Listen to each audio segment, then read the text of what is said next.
You know the feeling. A quiet text appears. I guess I'm just not important to you. A sigh at the wrong moment. A memory they drag up from 3 years ago, perfectly timed to make you feel like a monster.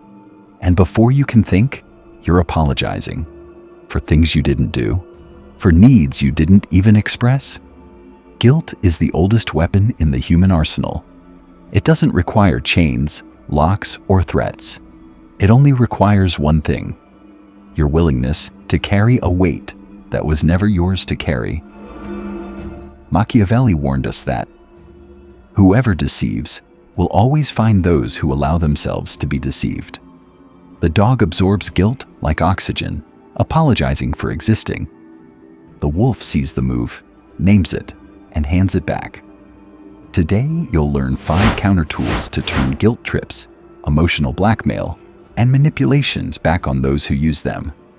Not to become cruel, but to stop being the one who carries their shame. If you're done apologizing for things you didn't do, type "return" in the comments. Let's dive in. Number 1. How they build a guilt trip. You can't disarm a weapon you don't understand. A guilt trip is architecture. It has 3 layers. The accusation, often implied, not stated. You must not care. I guess I'll just handle it alone. The strategic silence. A pause that demands you fill it with an apology or explanation. The implied consequence. If you don't do this, I will suffer, and it will be your fault. The dog hears the accusation and rushes to prove it wrong.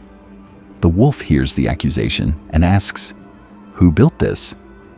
Next time you feel guilt rising, pause and name the 3 layers out loud, silently if necessary. They accused. They went silent. They implied a consequence. Naming this structure breaks the spell.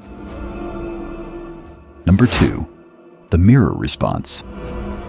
When someone hands you their guilt, your instinct is to catch it and carry it. The mirror response hands it back, gently, without aggression.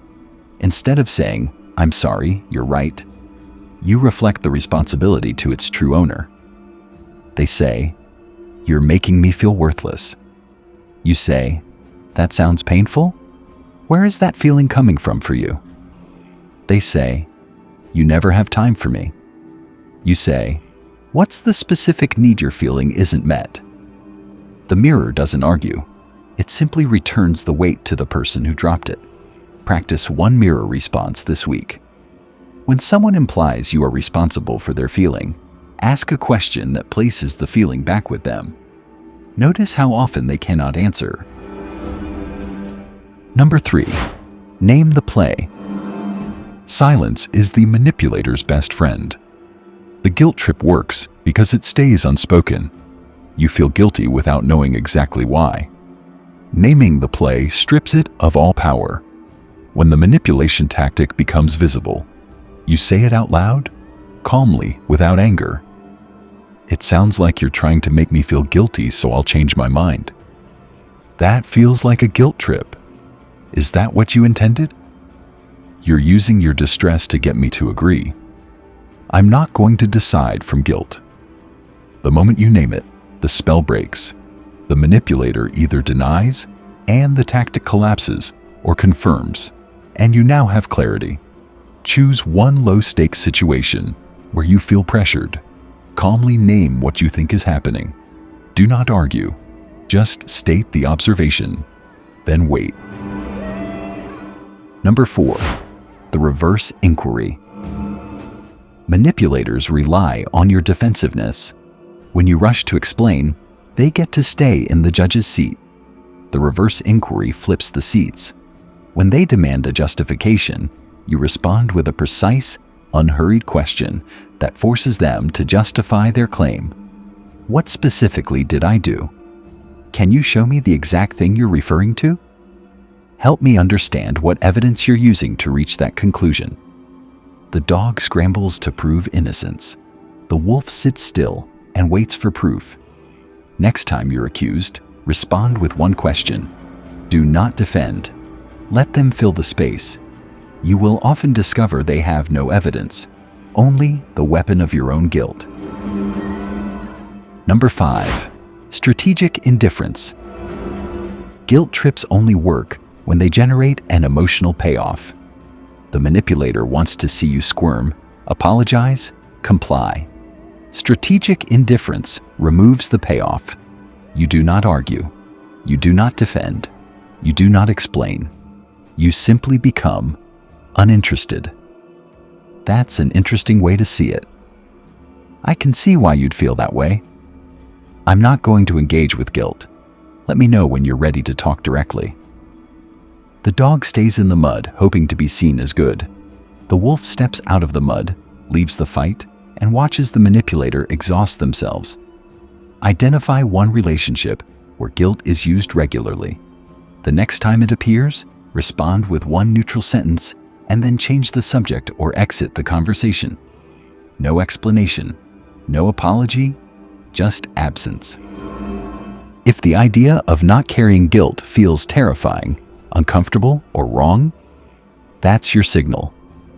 Who taught you to carry their shame? At what point did you decide that your job was to absorb discomfort so others wouldn't have to feel it? And here's the hard one. Where are you using guilt to control others? The small sigh when they don't do what you want. The mention of how tired you are, timed perfectly. We all learn the patterns. The wolf's work is to recognize them in himself first. This colleague I know used to apologize first in every argument, before he even knew what he was apologizing for. It was reflex. One day, his partner said, "You never think about anyone but yourself." He felt the familiar wave of shame. The apology was on his lips.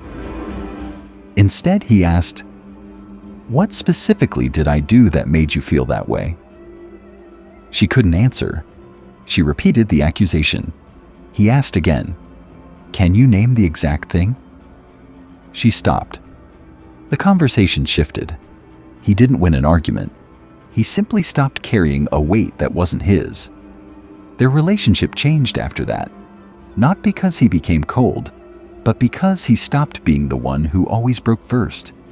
If you're done being the one who always breaks first, subscribe. You're choosing yourself. In the next episode, we move from counter-strike to preemptive defense, psychological firewalls. Because once you can turn guilt back, the next step is making sure gaslighting never lands at all. The dog carries everyone's shame. The wolf hands it back. Master the game. Guard your mind.